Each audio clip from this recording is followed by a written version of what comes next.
The next retouching tool that I want to show you is, I would say, Photoshop's most famous retouching tool. Photoshop is really well known for this. This is called the Clone Stamp Tool, or sometimes it's lovingly referred to as the Rubber Stamp Tool. And essentially what he'll let you do is copy one area of an image over to another area of an image. Here's some quick examples. Maybe scratches on the side of a car, a photograph of a car. You want to remove those scratches. Or maybe cracks on a road or on a driveway. Maybe some oil spots or oil stains, skin blemishes, things like this.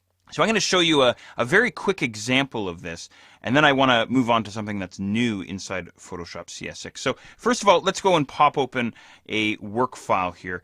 Again, we've got lots of files to work with. I'm going to go and grab Retouch 1. Now, I should mention too, just while this file loads in, that this is going to be a tool that you'll really want to play around with a lot. Lots of people love experimenting with this tool and playing around with it and really getting a feel for how it works. So here's our photograph, a lovely path in the woods, and it's a very lovely, sort of serene photo, very lovely.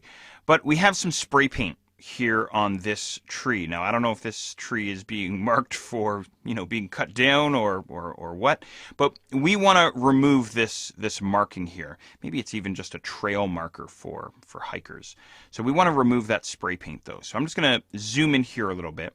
There's lots of different ways to remove something like this out of a photo, by the way. And of course, in this exercise, I'm going to show you this Clone Stamp Tool. He's found over inside the toolbox, this guy right here. Go ahead and select him.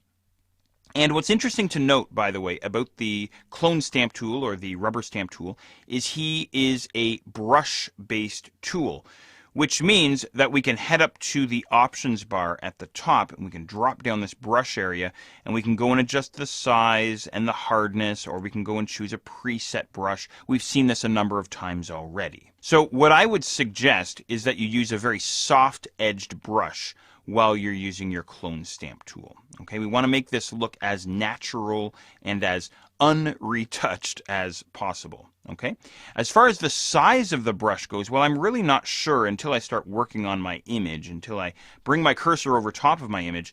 And of course, because this is a brush-based tool, I can use my open and close square bracket keys on my keyboard to increase or decrease the size of my brush. How this is going to work is we'll need to set a target area that we want to use to copy over top of our two blemishes here. So maybe what I'll do is I'll bring my cursor up towards the top here somewhere, or I'll find an area of the image that I want to clone or copy from. And I'm going to target that area by holding down Alt or Option. Notice my cursor changes to a target now, and I'm just going to single click with Alt or Option held down. Once I let go of Alt or Option on my keyboard, I can bring my cursor over top of the area that I want to clean up. And notice I get this sort of this ghosted preview inside my paintbrush now. So now if I start clicking and dragging with my tool, notice that I'm actually painting with bark, which is crazy, right? Something like that. As I'm dragging with my tool way back up towards the top where I had sampled, I see a crosshair, and that crosshair is moving in tandem, in parallel with my paintbrush. So in other words, it's telling me exactly where I'm sampling from. Then what I would do is move down to the next area. I could perhaps choose a new area to sample from, maybe this area over here, holding down Alt or Option, single click, and then move down to the next area to copy. And there's that crosshair again, moving in tandem with my brush, something like this. Now, just as I'm finishing this up here, it's one thing to understand and know how the Rubber Stamp Tool, the Clone Stamp Tool, works and functions. That's the easy part.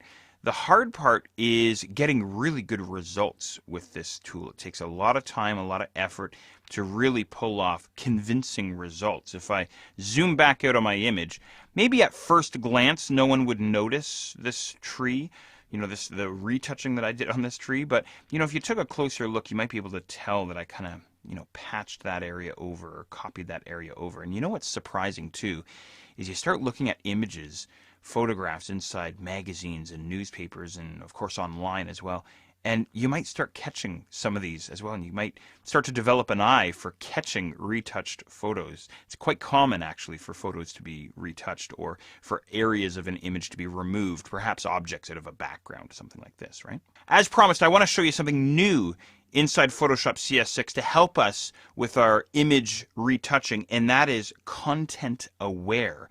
And there's a couple of different ways that we can work with Content Aware inside Photoshop CS6. I'm excited to show you, so let's go and check it out.